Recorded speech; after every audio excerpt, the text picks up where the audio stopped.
Hello and welcome to another edition of TAA's Helpful Hints from HR. My name is Billy Griffin and I will be hosting today, and I'm with We Do Trash.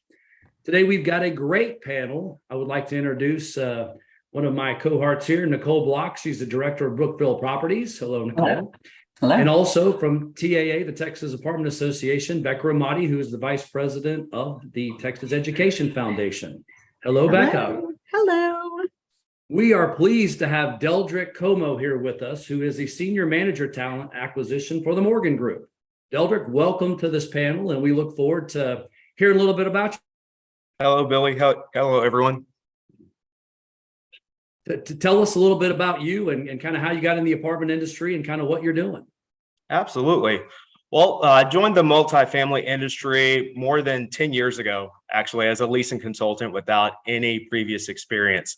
My professional background before joining the multifamily industry was mostly in hospitality and cheerleading. But once I joined Allen Harrison Company as a leasing consultant, I fell in love with leasing. They actually awarded me the prestigious honor of being their leasing consultant of the year back in 2014. That prompted me to further my education on how the leasing role was. And so I completed the Leasing 101 course at HAA. Then went on to complete my NALP designation and achieved that. Also obtained my Texas real estate license as well.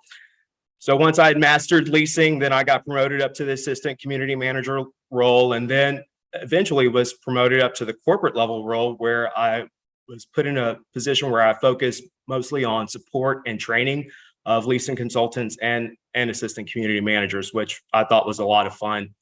And, discovering more about HR and training, that's when I discovered what recruiting was and fell in love with recruiting. Agency recruiting allowed me to go back to school full time and finish my bachelor's degree from the University of Houston downtown.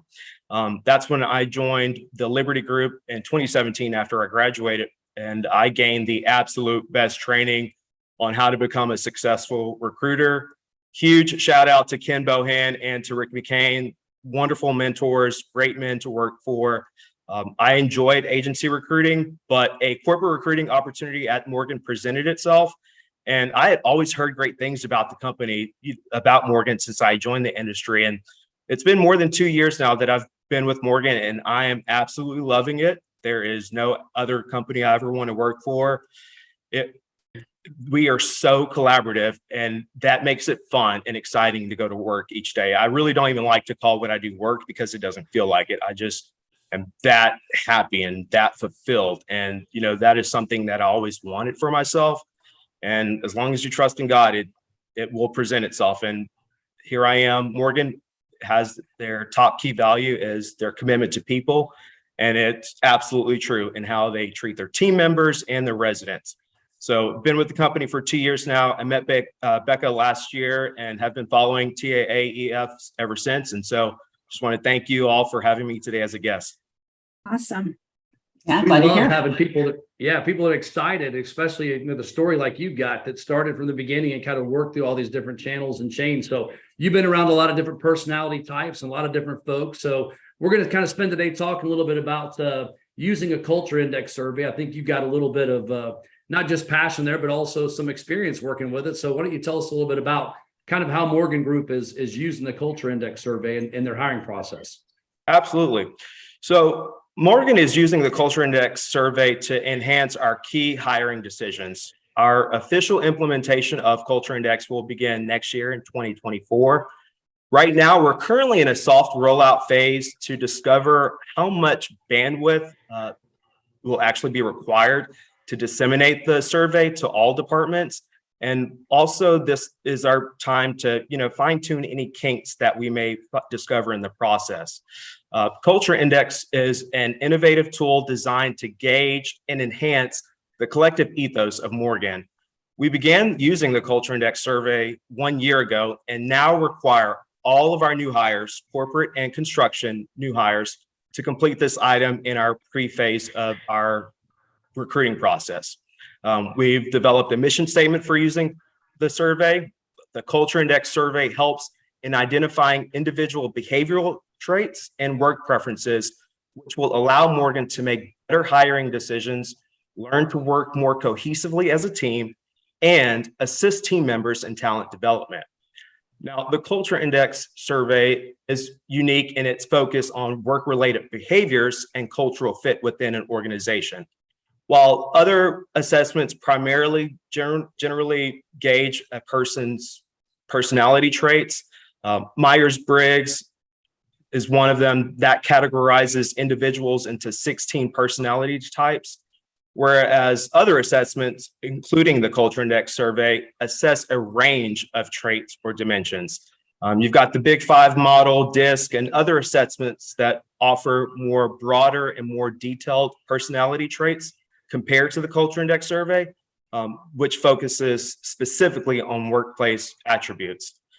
Currently, we have 21 team members at Morgan that have completed the Culture Index certification. This is a 16-hour course over the span of 2 days that's given by the Culture Index executive advisor that your company is assigned to. Additionally, of those 21, we have about half of those Morgan certified analysts that we've enrolled and had them participate in, they call it an advanced workshop. And during that advanced workshop, it's very interactive. The Morgan certified analysts were able to explore, the really immense potential of the Culture Index survey and delved a lot more into its practical applications for talent management and team development. Our executive advisor was able to provide greater insights to the various work-related behaviors and the traits. And then each month, our executive advisor offers at least 1 or 2 group Zoom analyst calls for certified analysts so that we can all get together. And it's not just the Morgan certified analysts, it's companies throughout all types of industries. And so we're able to kind of get on a Zoom call and collaborate. And we discuss a few situations such as, we can ask any questions we may have about a candidate that we're pursuing, about a specific job opening. We can ask questions about any new hires that have recently joined the company. And then we can also ask for recommendations on coaching and counseling of current team members. It sounds like you guys are doing just an amazing job. You're covering it from the front end to the back end and everything in between. And you talked a little bit about the, Myers-Briggs and the DISC and some of the other ones. Nicole, I think you got some experience with these as well, obviously with some of the companies you've worked for. What's some of your experience? We can change gears a little bit. What are you guys working on, or what are you seeing? Yeah. And I think kind of taking a step back, as we talk about, the Culture Index, one of the things we want to say is that there's all different types of assessments that are out there. And one of the reasons why we're excited to get some more insight from the Morgan Group is that they are a year in and they have a kind of a plan and a rollout. Because one of the challenges that we have with assessments, period, and I think if you look back at your companies, maybe you have this experience, but you maybe have a rollout, or everyone takes the test, or everyone meets, and then nothing's really ever done with it. So I think that we have an opportunity. This is an industry, and this is not something specific to multifamily, but we have an opportunity to actually do something with the assessments. So, similar to what Deldric said, there's a bunch of them out there. You got Myers-Briggs, you got the Gallup Strength Finders, you got Predictive Index, the Big Five, like you said, Culture Index, DISC. I mean, you name it, there's probably one, you can throw a rock and hit one. And every one of them has a different flavor. And to Deldric's point, like the Morgan Group leaned in on this one and really believed in that one. And then and he'll talk about how it kind of trickles down. But what I really want to kind of go back and forth with Deldric on is like that staying power, right? Is that what are you doing to help build a team dynamic? What are you doing with the assessments during one-on-ones or performance appraisals or goal setting, or just, maybe something departmentally? I know he was kind of alluding to some of those types of things. So definitely have, and I'm passionate, you guys know, we talk about this all the time, but my degree is in psychology. So I'm all about these, just understanding the assessments and bringing a self-awareness. But for me, what I'm really want to ensure we do better as an industry is what do leaders do with this information. It's one thing to be self-aware, and that's great to understand kind of how you're made up, if you will. But as a leadership platform, whether you're a supplier or an operator, when you see what's on your team, how do you leverage that performance, and how do you leverage that to where you have a Deldric who's coming in saying, I don't even feel like I'm at work. I'm in the right spot. Like I am in the right spot, the right position, the right company. And I think that's an opportunity. So as far as all of us, I think we have lots of experience with assessments probably. I think that the staying power and the steps that Morgan Group, I know Deldric will probably talk through, starts from the top up, right? And top Absolutely. down. So Absolutely. I think, Great point, Nicole. Yes, it's absolutely correct. Our CEO, Philip Morgan, he is absolutely passionate about the Culture Index survey. And that is so helpful because he has such a great impact on the entire company. So it's starting from the very top, and it's, being trickled down to all of the ranks below him. And that is super helpful because Culture Index becomes then a language that the entire company is used. It's not just used among, a certain group of people, it's starting from the top. And that means that our leadership believes in this resource. And, that's half the battle, right? A lot of times you'll roll out something, but you don't really necessarily have the leadership buy-in. You're able to maybe convince them. But for us, Philip came in and he told us we are going to use Culture Index. And he gave our department, HR and recruiting, the honor of, kind of rolling out the survey to the rest of the company, which is great because as HR and recruiting, we touch every other department in the company. So again, it's not just staying, siloed into one part of the company. It's being dispersed and shared with everybody. So, and, you have to think in the dynamic landscape of modern business, success is often determined not only by financial metrics, but also by the intangible yet powerful force of an organizational culture. As the world of multifamily real estate continues to evolve, the imperative to foster a thriving and resonant company culture becomes increasingly evident. So, for us, we use Culture Index, and we've determined 4 ways in how we want to use it. We want to use Culture Index in the pre-hire phase of our recruiting process. We also want to use the Culture Index when we do have a new hire. We want to serve the new team members in a way that we can check in with them after 90 days to make sure that they are happy in their role, that they're thriving. We don't just want them to take the survey before they get hired. We ask them to take it again after 90 days because once you take the survey a second time, there's 2 graphs in the survey. The top graph will always remain the same because it's asking you, how do you view yourself? But the bottom graph is pretty much it's an example of how you see yourself in your role. So 2 different types of 2 sets of data. And so what happens is when someone is first hired, they complete the Culture Index survey. In their mind, they're telling us how they view themselves being successful in the role before they even join the company, right? Well, then what we do is after 90 days, we send them the exact same survey. They don't take both parts. Again, they just take that second part so that we can see how much of their perception of the role has changed over the course of 90 days.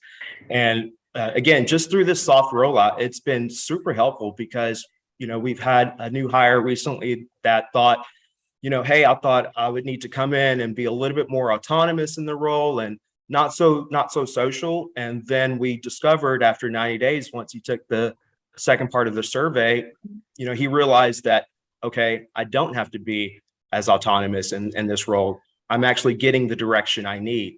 And then we also saw that he's becoming a little bit more social because he thought initially, oh, I don't need to be as social in this position. But again, that changed over the course of 90 days. So again, just tracking, how someone evolves with the company. And then a third way that we're using it is we're using it for coaching and counseling. So any situations that come up where a team member needs to be evaluated or a situation needs to be addressed, we're able to go back to the Culture Index survey and discover what is the best way to lead this person? What is the best way to inspire this person? We don't want to just throw them away or get rid of someone. How do we work well with this person? How do we ensure that they continue to be successful with Morgan? And then another way that we use it is we use the Culture Index survey to kind of compare turnover rates. If we're starting to see, the retention is down and the turnover is high within a specific department, we'll use the survey to kind of make sure that everyone understands their role. They understand the people, the team members that they're working with as well. Because for me, Culture Index survey has helped me to become way more self-aware, because I understand myself a lot more. I have more compassion for myself. I understand why I react to situations the way that I do, right? So if I can learn that about myself, then I can learn the same exact thing about my team members and the people that I'm collaborating with on a daily basis. And so again, not only am I having more compassion and understanding for myself, but for my team members as well. So again, just more harmony throughout the company. Well, and the consistency, I think. Oh, go ahead. Sorry, Bill. No, go ahead. No, you go ahead.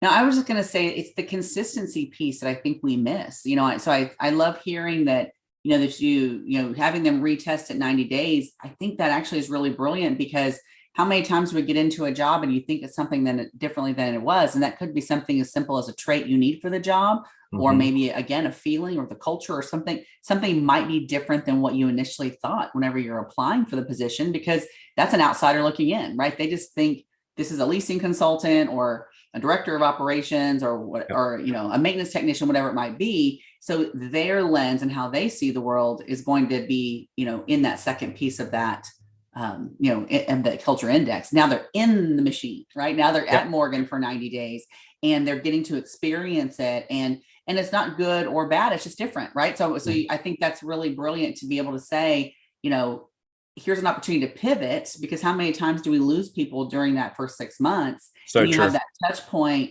at 90 days. I think that's really smart for you guys to do that. And then to work it into your coaching and counseling, I would love to know, and maybe it's still part of your planning process, but I would love to know how you coach the leaders. I think that's the opportunity from my perspective, like I mentioned before, is that, you're living it and breathing it and you can speak it in 12 different languages, right? But you're going to bring other leaders into Morgan, right? You're going to hire other leaders. And how do how are y'all planning to coach and develop them so that they can continue to reinforce that culture index? I don't know if you already have that plan. Sorry. I know. No, I mean, I'm thinking of myself as an example to share, because there's someone that was on our HR team, and I have a cheerleading background. And so anytime she did something well, it didn't matter if it was on a group email or in a meeting, I gave her praise and I said, you did a great job, keep up the good work.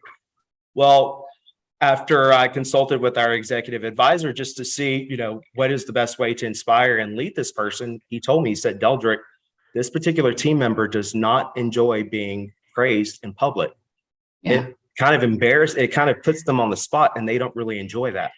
Yeah. And he knew that because he's the expert in culture index. He understands the nuances in each survey that's completed. And so he was able to kind of coach me as her leader and say, give her the recognition and the praise in a private setting. And once I learned that, behavior changed immediately. It was like overnight. But again, had she not taken the culture index survey and had I not consulted with the executive advisor, I would have continued to go on and, putting this person on the spot when that's not something that they, are comfortable with. They enjoy it. Exactly. I know Billy's jumping to change to keep us on our track here, but I just have to say also, it's really great to hear that there's a plan in place for this, not just we want a culture assessment. We want to do the culture index. We want some sort of assessment to help us as a recruiting tool, but there is a plan in place that takes it beyond that and makes it really worth the investment. And so I think anyone considering something like this, no matter what version it is, that's really important, is to think through the plan and how to keep it going, how to make it so it's not one and done, like we've mentioned. And that's really what's impressive to me, is that there is thought put into it beyond the easy first steps, but how do you keep this going longer? And it took time. It took us time to, again, we've been in it this past year. Actually, our first certification class was actually in October of last year. And, we had talks about, let's automatically roll it out. And then we have to stop and pause. No, And just heck think, you know, no. what is the best way to do this? Because I mean, it's a huge undertaking to roll this type of resource out. And like Nicole said, make sure that it has that staying power. Well, we only get one shot, right? I mean, that's what I'm saying. We roll out too many things too quickly. I mean, I'm talking everything from technology to whatever, right? So we need to be intentional. And whenever you said I'm in year 1 and in year 2, this is the plan, I was like, because that's how you're going to get that staying power, because too many times you do a 30-day rollout with leadership and then you're right behind it doing it to all the sites, and you haven't even gotten feedback on what's working and what's not. And then you're building the airplane as you're flying, you know, and so that's what we do. And I'm just so encouraged. Sorry, Billy, I know you're all like, no, that's okay. I'm all over the board. I'm like, y'all, I hear a thought. We talked about self-awareness. We talked about sustainability. We've talked about so many great things. I'm going to go back. Deldric, you guys were so lucky, blessed, pick the word, to have a leadership team that bought into it and said, this is what we're going to do. But you've also been doing it for years. So you probably have experienced maybe some pitfalls or some things that some obstacles or some things where you're like, wow, we went at this. And the fact that you're looking back and you're taking more tests and you're kind of fixing things as you go along. Can you elaborate on any pitfalls, frustrations, things that you've kind of come across and kind of share with the group? I will say one of the challenges that we do face is people think that this is just another assessment. They don't take it seriously, and they don't believe that it has any validity. However, I can tell you that I have taken it more than once under a different name, using a different email address, and the survey results were the exact same. We also have some other people that have tried to take it, under different aliases. Again, the same results, different email addresses. You can try to trick it as much as you can, but it's pretty spot on. And I mean, so again, that's one of the challenges. It's just, getting someone to truly buy into it and believe in its validity, because again, there are so many other assessments out there that they have taken before and that they thought was going to be rolled out. And so what makes Culture Index any different is what they're thinking. And so, just making sure that they see that we have an SOP in place. We do have a plan for it, so that they understand that how key it is to our hiring decisions. And so I would say that's one of the greatest challenges that we've faced.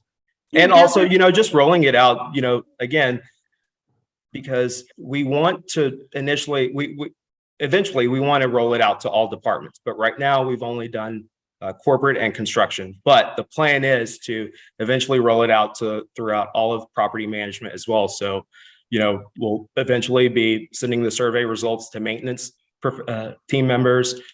We've kind of dabbled in leasing a little bit, which is great. We've actually been using it to send the Culture Index survey to green leasing applicants, because we've identified certain behavior patterns that we're seeking in a leasing consultant. And if someone doesn't have the leasing experience, but they match their survey results, match that profile that we're looking for, that's an indicator that this person could be very successful in the leasing role. And that has opened up our talent pool a lot more, because no longer are we confining it to, okay, this person must have leasing experience. Okay, no, I mean, I didn't have any experience. And so let's pay it forward. Let's give others a chance. Because we all know on this call how high the turnover is in that role on site. So again, just that's another way that we're using it. We talked a little bit about self-aware too. And Nicole, before we got on the call, you were talking about people going, I'm self-aware. Okay, I'm moving on. And I love these things because they allow you to learn how to talk to people that maybe don't think the same way that I think, because I'm a let's go, let's make it happen. I'm a rah, let's, and there are other people, to your point earlier, they don't do that. They actually have a list, and they go off the list and they check things. So Nicole, let's talk about, why are we afraid of being self-aware? What's people's issue of being self-aware and wanting to not do these things? How much time do you have, Billy? No, I mean, I guess, and I think that when we talk about, we talked about this in our coaching episodes, we talked about this in our culture episodes. I think everyone has a different reason, and some of it could go back to not having someone that they trust that is feeding, that they see as guiding them. Because if you trust the person then you're going to be receptive to feedback, right? And so, and then that's the first step of it. And then you start to become self-aware, right? Self-awareness doesn't happen by itself. You know, a lot of times something has to, kind of that mirror has to be held up, right? So I think that a lot of it is it's like nature versus nurture, right? So some of it's going to be your environment, and then some of it's going to be what's innate, you know, kind of inside of you. But I think that it just takes, you know, again, that receptiveness, like Deldric was talking about. It's like, you know, are you receptive to hearing feedback? And if you are, awesome. I'd love to share it with you. And then it creates that reciprocity. So then I'm going to be able to share feedback with you. And then you'll find that the person that is the go can sit right down next to the person that is not go and is like right here, and then only works off a list. And, you know, but I think that it's being able to find the common ground and being able to, you know, again, the goal is X. And how do you fit into the picture? And I think that's where the leaders have so much opportunity with these assessments, is that, you know, they need to see the picture, right? And then build that trust to have those coaching conversations like Deldric was talking about, and coach appropriately, right? I mean, Deldric meant well, right? He's like, yes, because he's coaching that associate how he wants to be coached, like, or potentially, right? You're right. And she's like this. Don't look at me. You know, I have one son just like that, and I have one son just like Deldric. So, you know, so again, it's kind of going back and forth of learning the differences. Everyone is so unique. Everyone's so special. But that doesn't mean that we all can't work together. And it's just the understanding of each other. You know, that's how we get to that point. And that's why we have really just enjoyed Culture Index Survey. Each time something, you know, comes up where it proves how effective it is. I say to myself, man, I love Culture Index, because I mean, you know, there's just example after example that I could give you of how effective it is. But as Nicole said, you know, your leaders have to buy into it. Yeah. They have to be a champion of whichever assessment you choose, whether it's Culture Index or anything else. It's your leaders. It's got to start with your leadership. And so again, that's something that we were able to do right off the bat. We talked earlier too about being able to sustain it. I'm going to just side little story here. Our church, I got a new church that they just started out, and what they've learned from other churches is so many people, a small group, get involved and they get burnt out really quickly because they start doing so many different things, including things that they're not good at. Like somebody's like, hey, I'm really good at meeting and greeting people, but I'm not good at going over and doing these things. And what they're trying to do is make people not get burnout early on, so they're able to go to church and do what they enjoy. So I was really interested in that. But we continue to say sustainability. How do we do this to continue to sustain it? And Deldric, I think that you guys are on the right track by doing 30-day, you know, follow-up questions or 90-day follow-up questions, and then have a 2-year plan. Is there anything else that I'm just going to put it out there to the whole group before we tie this up? Because I think we're getting to a point where we need to wrap it up. But is there anything you want to add on? We've all been at companies where we've done this once and then it just disappears and kind of fades off, and we're not able to follow through. So I'm looking for some continued ideas on ways to see that this it continues at other companies. We have an had open mind. One question from LinkedIn, by the way, I wanted to share. You know, Nicole was talking about self-awareness and all that stuff. You do share the results with the candidates or the new hires? Absolutely. Okay, that was our question. Thank you. Yeah. Awesome. It'd be really hard to be self-aware if you're not even aware. That's very true. Very true. Yeah, And just like today, you know, it helps me to present myself in a way where others can understand me. And so that's why before today's call, I shared with you my survey results, because I feel like that gave you guys a greater insight to me versus hopping on the call and not really understanding, you know, what's the best way to inspire Deldric or to lead him. You know, now you guys you kind of already know me. Well, we're happy to, and thank you. Yeah, for sure. Yes, on behalf of everybody here, Deldric, I want to thank you for giving us your insight. This has been a great half hour of just learning the Culture Index. Thank you all. As always, Nicole, we love, you know, your input. Becca, thank you for kind of helping keep us online. So I'm going to say until next time, thank you from TAA's Helpful Hints from HR. Everybody have a great day. Thanks, guys. Thank you.